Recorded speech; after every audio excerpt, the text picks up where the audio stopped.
No one else coming, eh? Yeah, Mia.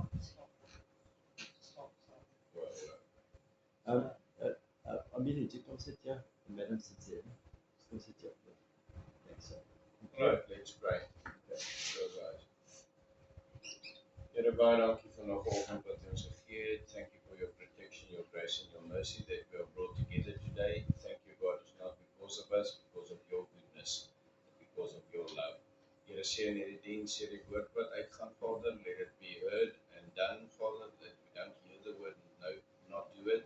Here, dat ons hoor wat ons hier moet hoor, Vader, uit U mond uit, nie uit 'n mense mond uit nie, Vader, uit die woorde uit die mond uit alleen kom wat 'n verskil in ons lewens kan maak.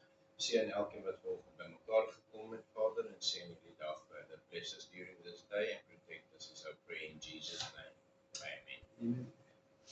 You can sit there back there. There's a, I want to speak this morning about the grass is never greener on the other side. Die gras is nie altyd groener aan die ander kant nie. Jy weet, hierdie hele lewe het ek al goed gehoor soos mense wat sê, and people use this phrase very lightly.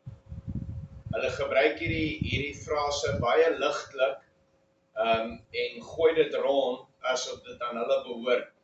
They think it belongs to them.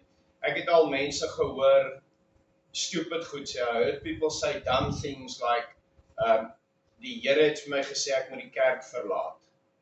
God told me to leave the church. I must go to another church. Of ek het al ouens gehoor of mense gehoor sê, God het iemand wat in 'n verhouding was and then they get someone else and God brought this person over my life. God het hierdie persoon oor my lewe gebring. Of God het hierdie omstandighede oor my lewe gebring. Of God het hierdie werk oor my lewe gebring. En dan dink 'n mens altyd die gras is groener aan die ander kant en miskien gaan ek iets meer daar beteken. Maybe we're gonna have a better purpose on the other side. En weet jy, ek sit toe en ek dink en ek vra vir die Here, wys my in die Bybel en van voorbeelde. Now understand one thing in the Bible, names have a significant meaning. Name het 'n betekenis. Dis nie net, hulle het nie net in die Bybelse tyd vir iemand 'n naam gegee omdat dit die pa was nie of so iets nie. Hulle het 'n naam by God gekry for a child and that was allocated to that child. Daai naam was vir hy kind gegee. Byvoorbeeld Jesus. Jesus beteken redder en verlosser. Jakob het beteken bedrieger. Hoekom? Wat het hy op die einde van die dag oral gedoen waar hy gekom het? Hy het mense bedrieg. As jy kyk na almal se name, het dit 'n betekenis gehad. Maar ek gaan 3 name uitgooi, maar as jy nie weet nie, gaan ek nie vir jou sê tot in die middel van die preek wie hierdie ouens is nie. Die name is die volgende. Elimelech, Maglon en Gilion. Elimelech, Maglon en Gilion. Does anybody know who these 3 guys are? Weet enigeen wie Elimelech, Maglon en Gilion is? Have you ever heard these names? Niemand weet dit nie. Niemand het 'n idee nie. Tog is dit belangrike name in die Bybel in. Want sonder een van hulle was Dawid nie. So Elimelech besluit, hy's 'n Israeliet. God het 'n wet. God se wet is hierdie: Israel is not allowed to marry outside of Israelite women. So hulle kon nie trou met iemand buite nie. There was another nation that God said, especially this nation. Kan iemand my sê, wie was die ander nasie wat hulle nie buite mag nie getrou het, wat God gesê het, julle mag nie buite julle nasie gaan nie, julle is Israeliete, ek het julle gekies as my volk. I'm going to prove to you today that the Old Testament shows us the New Testament. Die Moabite. Elimelech besluit, hy vat sy vrou, daar's armoede, there's poverty and problems and stuff in Israel. They don't have any food, they don't have any means of making money. Hy besluit, hy vat sy vrou en sy 2 seuns, Maglon en Gilion, vat hy en hy gaan Moab toe. Hy trek Moab toe. Nou sê gou op my, what happens if you run around, you boys, if you run around with the wrong friends? What do you think's going to happen if your friend is a criminal? Your friend is someone that swears a lot. Your friend is someone that drinks, that smokes, that does all this stuff. What do you think eventually is going to happen with you if you hang around with him? There's two things that can happen. The one is you can change his life, or the other one is you're definitely going to fall into his group. Now, 90% of the time, most people, want as jy op 'n stoel staan, if you as a Christian stand on that chair next to Uncle JJ, bring me the chair quickly. Bring me the 12, prove it to you quickly. Let me do this practical and I'll prove this to you quickly. Now this happened to Elimelech and his sons. Okay, put the chair there. Right, now, you stand on the chair. Right. You are the Christian, okay? You friends, come here, help me. I'm not going to use a bigger guy. Now I want you to take his arm. Lock arms. Just one arm. Now I need you to pull him up towards you. Pull him onto the chair. No, you mustn't climb. Pull him onto the chair. Right, now, let's turn this around. Now I need you to take his arm and pull him off the chair. Okay, put the chair back. So you see, this is what happens 90% of the time. Dit is wat 90% van die tyd gebeur. The Christian is on the chair.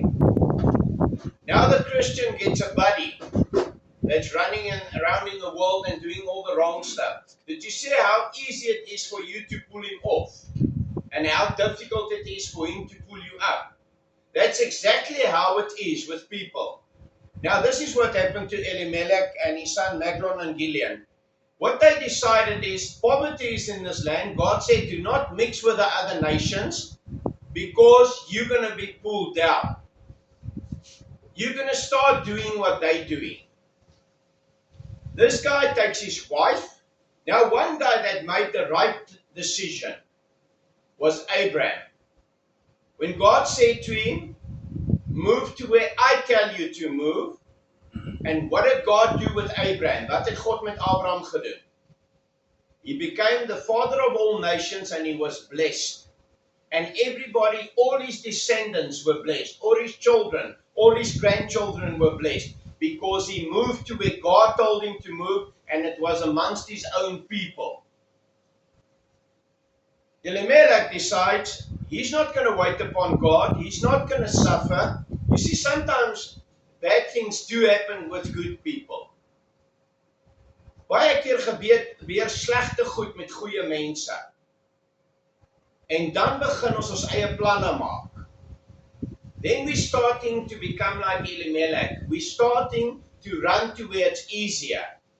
Jy sien, as 'n ou nie die kerk hou nie, of nie van die pastoor hou nie, of nie 'n job hou nie, of nie van sy vrou of 'n man hou nie, dan hardloop hulle na waar dit makliker is.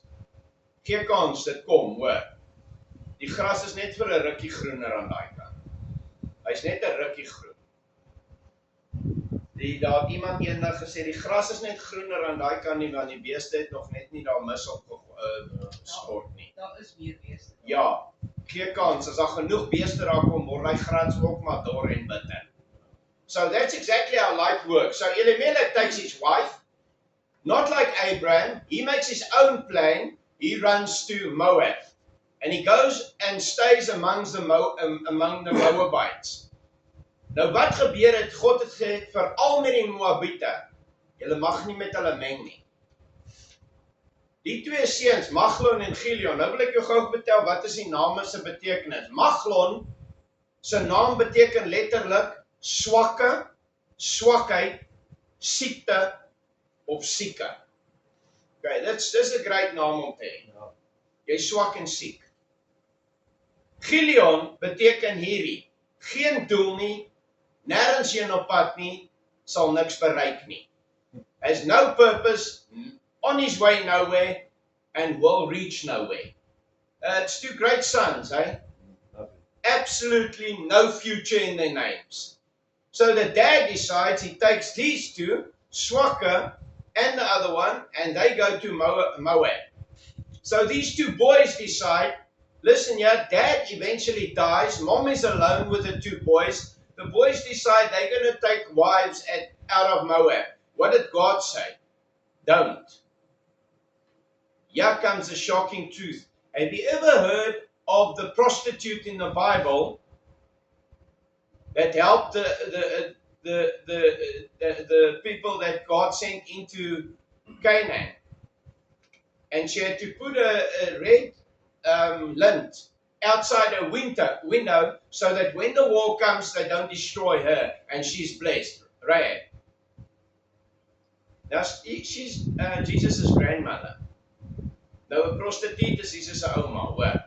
But here's another one. So they married two women. Who do you think the women were? Does anybody know who the women were? Okay, here comes the shocker. Now you will know who the story is about. Naomi and Ruth. Naomi en Ruth is die twee vrouens wat Moabite was met wie Maglon en Chilion trou. Net nadat hulle 'n rukkie getroud is, hulle is 10 jaar in die land en hier sterf Maglon en Chilion.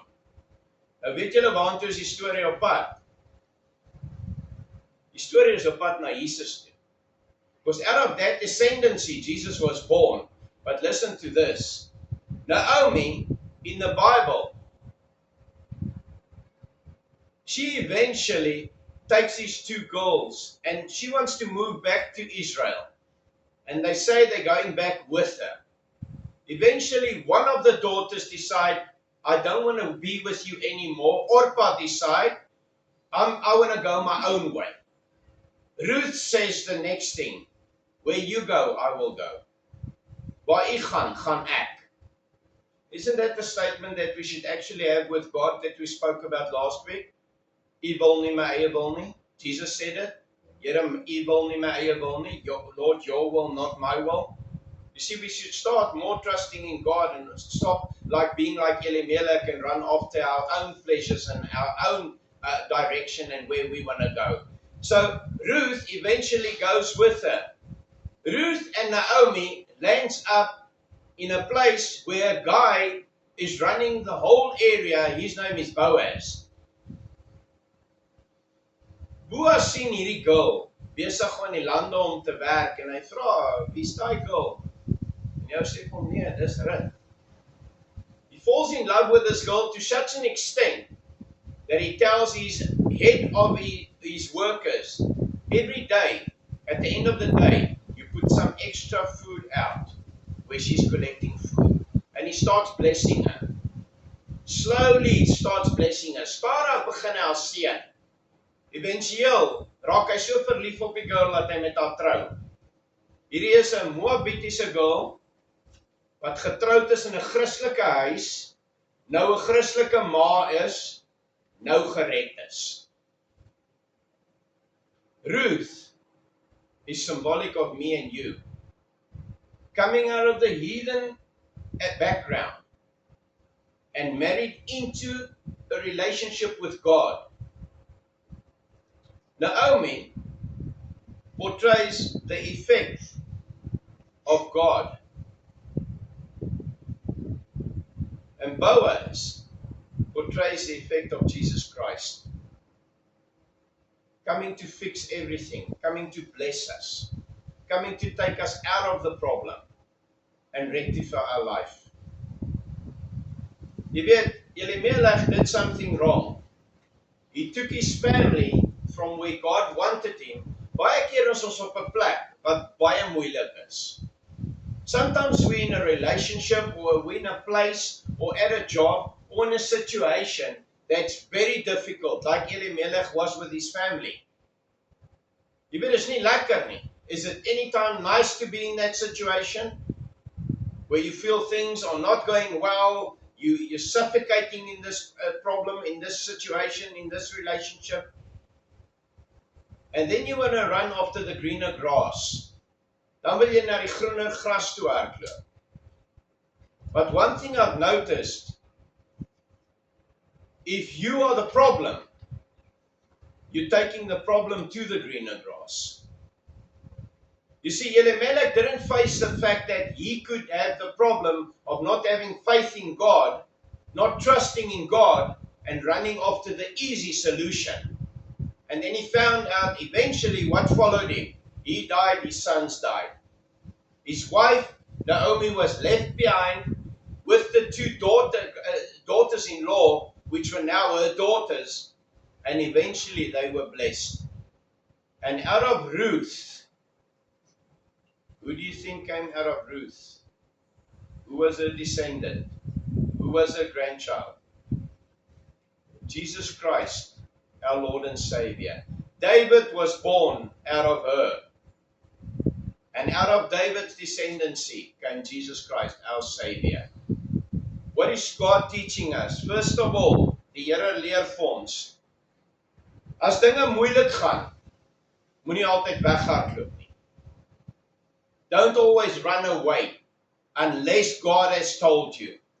Ek kan vir jou duisende mense sê wat ek al gehoor het wat gesê het, God het gesê ek moet hierdie kerk verlaat. God het gesê ek moet hierdie ding verlaat. God het gesê, and it wasn't God. It was their own pleasures. Die Here sê die volgende woorde, sê Paulus, en God gee hulle oor aan hulle eie wêreldse begeerlikhede. Lots of decisions gets made like Elimelech to comfort you, om jou beter te maak voel. It's got nothing to do with God. Ek het al pastore wat in 'n kerk is gehoor sê, die Here het my geroep na 'n ander gemeente toe. En hy het gelieg. God did not call him. You see, lots of what people decide has to do with what influences and what they hang around with and what they listen to. If you're with the wrong friends, you're going to be dragged down. That's why they've got this law. If he makes nonsense and you guys are together, or he makes nonsense and you guys are together, who gets arrested? Policeman, wie word gearresteer if you catch the three of them? All of them. Why? There's a law that says you should not have been with him. You had a choice. You are now an accomplice. Daar's 'n gesegde in Afrikaans wat sê die deler is so goed soos die steler. When my buddies were arrested at the age of 18, Wessel Germeshuizen, I was taken to the police station with them. I didn't even know that they stole the stuff. I was taken to the cop station with them because I chose the wrong buddies. You see, pas op. The one thing you can do to be safe at the place where you are is start working for God where you are. If God wants to promote you to somewhere else, He is going to do it without your help. And if God wants to move you, He's going to do it without your help. Dis nie lekker waar jy partykeer is nie. Ek was al op plekke, ek het vir plekke gewerk wat nie lekker was nie. Weet jy wat? Kan ek jou een ding sê? Do not be Elimelech and make a hasty decision because you feel like it. If you can 100% say God is pushing you in that direction, do it. By all means, then you've got the right to do it. But don't do it because you feel that way. Because feelings are deceptive. Jou gevoelens kom van plekke en dinge af. If it doesn't come from God, it's not a godly feeling to move on. So moenie soos Elimelech wees en altyd die maklike uitweg soek nie. The one worth fighting for is the one that's the most difficult. Is gewoonlik die moeilikste een. Is die een wat jy voor sweet. Die gras is nie altyd groener aan die ander kant nie. Elimelech found that out. because he moved without God saying he should move. The amazing thing is, even if you move and you made a dumb decision, I've made a lot of them in my life. God never leaves you. His grace and his love moves with you. And he will change the circumstances, like he did with Ruth. Ruth was a Moabite. She got married into a Christian family. She became God's daughter. She became the grandmother of David. And David became the granddad of Jesus Christ. So she was a descendant of our Lord and Savior, Jesus Christ, even if she came out of a bad move of Elimelech. So even if you move and you make a wrong mistake, God will still bless you. He will still be with you. He will still uplift you because he understands. We're living in a broken, sinful world that hurt people. En God sal altyd daar wees. Hy sal ons nooit los nie. So maak nie saak wat jy besluit nie. Die les vanoggend is net dit. Never think the grass is greener on the other side and move because of that. Move because God told you to move. If it doesn't come from God, it's not a command from God. Then you're doing it out of your own. Maar as dit van die Here afkom, beweeg. Because the blessing will be immediate, the protection will be immediate, and the grace will always be there, whether you make the choice or not. So verstaan een ding mooi. God het jou beste belange op die hart. God has your best interest at heart. Even if we make dumb decisions. Al maak ons dom besluite. Al maak ons vinnige besluite. Maak in alles seker, jy hoor by die Here. Making everything sure. You hear by God what you must do with your life. Let's pray. Here, baie dankie dat ons weet. Lord, thank you that we know that you are always with us. Your grace, your mercy, and your love is what brought us together this morning. Father, bless every person that's brought our time to be here. Seën elke persoon wat tyd gemaak het vanoggend om u woord te sit. Seën ons met u goedheid en u guns. Bless this day further and protect us. In Jesus' name we pray this. Amen. Pastor, there's a saying in English, you can go anywhere in the world, but remember your head